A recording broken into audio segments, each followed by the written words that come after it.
เจ้าสบายดีข้าพเจ้าคืออัมไพวันจันทวงศ์เป็นผู้จัดการทีมและผู้ช่วยผู้ฝึกการกาเกียมแมนปีนี้แมนเฮาจะใส่นักกีฬาเยาวชนเนาะนักกีฬาเยาวชนเป็นหลักในการแข่งขันถึงนักกีฬาตัวหลักปีกายนี่ที่อยู่น้ำเฮากับ6-7 คนแมนพวกเฮาได้ปล่อยให้ไปอยู่ที่ใหม่หมดแล้วเป้าหมายปีนี้ก็แมนเน้นไว้แมนป้องกันแชมป์เนาะป้องกันแชมป์แต่ก็ให้เป็นไปตามสเต็ปเนาะไปตามสเต็ปคืออยากรอบแรกก็อยากให้ติด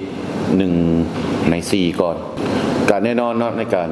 เป็นแชมป์กับป้องกันแชมป์ก็เป็นเรื่องยากเนาะก็เป็นเรื่องยากที่สุดของการเฮ็ดทีมเนาะแต่ถ้าเราเฮ็ดได้ก็ถือว่าเป็นการดี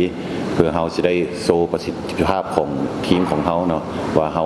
เป็นเบอร์1ของฟุตซอลของประเทศลาวแท้หรือบ่เนาะที่ผ่านมาพวกเฮาก็ได้พิสูจน์ให้เห็นแล้วว่าพวกเฮาติด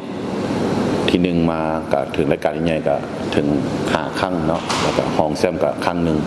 ถึงรายการปีนี้ก็คือเป็นเวียกนักหลายเพราะว่าเฮาได้นำใส่นักกีฬาเยาวชนเนาะถึงแม้ว่าจะนำใส่เยาวชนแต่ก็มีระเบียบวินัยหลายขึ้นกว่าปีกายนี้ก็แน่นอนหลักๆพวกเฮาก็วางเป้าหมายในแผนของพวกเฮาก็คือการไปแข่งขันต่างประเทศเนาะคันว่าในเมื่อพวกเฮายังบ่ได้มีโอกาสได้ไปต่างประเทศก็แน่นอนพวกเฮาก็ต้องได้นับหนึ่งใหม่ในการสร้างทีมที่ว่าจะไปแข่งขันต่างประเทศนั้นเนาะเพื่ออย่างดึงดูดใ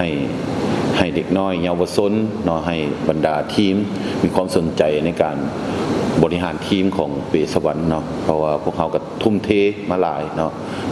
ถึงแม้ว่าก็บ่ได้ไปถึงจุดนั้นก็มาเริ่มใหม่ก็บ่เสียหายเนาะถึงเขาก็คือเชื่อว่าการเฮ็ดทีมของพวกเขาเนาะก็มีน้องๆเยาวชนเนาะมีความสนใจหลายเนาะถึงแม้ว่าพวกเขายังบ่เปิดกว้างเพราะว่าเนื่องจากพวกเขายังบ่มีสนามเป็นของตัวเองนะแต่ก็ไว้นี้เนาะไว้นี้พวกเขาก็คิดว่าพวกเขาสิสร้างสนามขึ้นมาเนาะเพื่อเป็นหลักเป็นแลนให้แก่ฟุตซอลเพราะว่ายิงตามของประธานสโมสรเนาะที่ว่าไม่มีตั้งใจเฮ็ดฟุตซอลแท้ๆเนาะเพื่อให้มี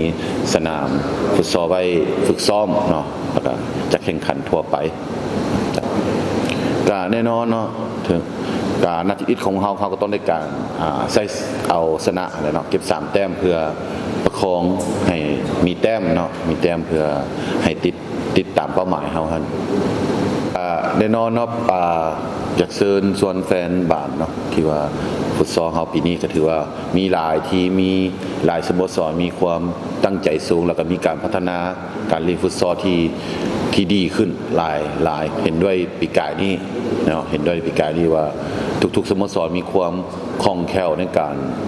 รับรู้เรื่องการเล่นฟุตซอลอย่างเป็นระบบดีแล้วก็มีความตั้งใจดีในการสร้างทีมเพื่อให้เป็นทีมที่มีมาตรฐานเนาะถือว่าปีนี้ก็แน่นอนว่าทุกนัดเนาะทุกนัดของแต่ละทีมที่แข่งขันจะมีสิ่งที่ตื่นเต้นหลายเนาะตื่นเต้นหลายแล้วก็เฮ็ดให้แฟนบอลมีความม่วนซื่นครับ